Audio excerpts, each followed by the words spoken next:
Hello and welcome to Beyond Threats webinar, where we untangle the complexities of fashion, logistics and customs in a rapidly changing regulatory environment. My name is Katja Idsinga, Customs Director at Bleckmann, and I'm delighted to guide you through today's session, Customs 101.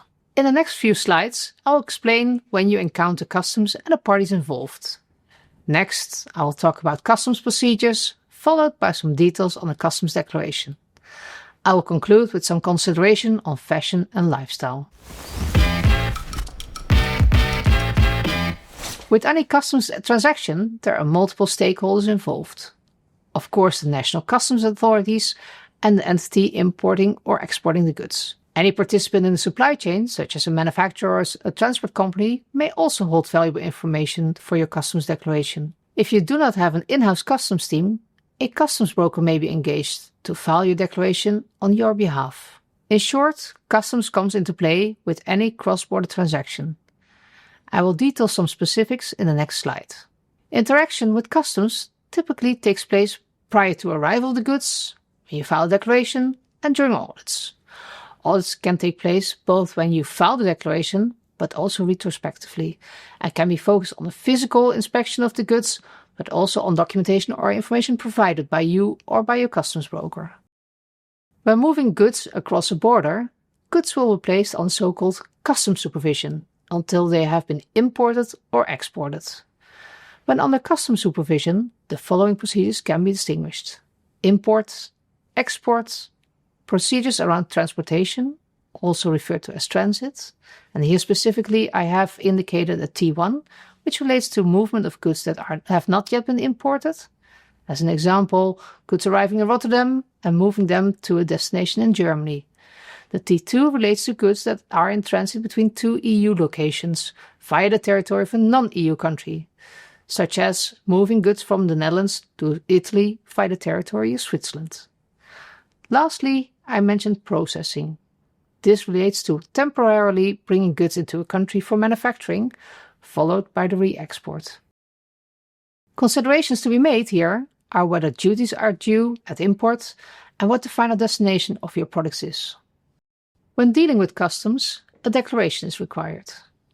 Information that should be included in the declaration can be divided into three main buckets: the parties involved, information to identify the products such as SKU information, product description and weight, and information to calculate the duties due. Where the first two speak for itself, I would like to highlight a bit more on the last bucket.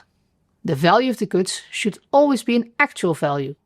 Zero value, for example for samples, is not accepted. Elements such as transportation cost, insurance and royalty may form an integral part of the customs value. The classification code, also referred to as HS code or customs tariff, determines the duty rate applicable. The customs country of origin, which is actually not necessarily the same as the country of dispatch or the country of manufacturing, may result in a lower customs duty rate, referred to as preferential origin, or to restrictions, referred to as non-preferential origin. Although customs rules apply to all goods for which customs declarations are filed, there are some specifics for products in fashion and lifestyle. Firstly, most items are dutiable, which is not the case for all products. Therefore, your sourcing strategy, which may have an impact on the customs origin of the goods, may also impact the import duty rate that applies for all the goods that you bring to a country. I have referred to free trade agreements on the slide, as they may detail if and under which circumstances the lower duty rate may apply. The classification codes or tariff codes may be dependent on the weight of the goods. This is not the case for many other products.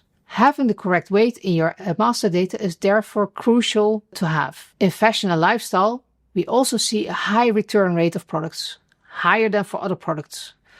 When dealing with cross-border transactions, it is key to consider this when you want to avoid double payment of duties when receiving the goods back to your initial storage facility. As a next point, many countries also have rules around low-value imports.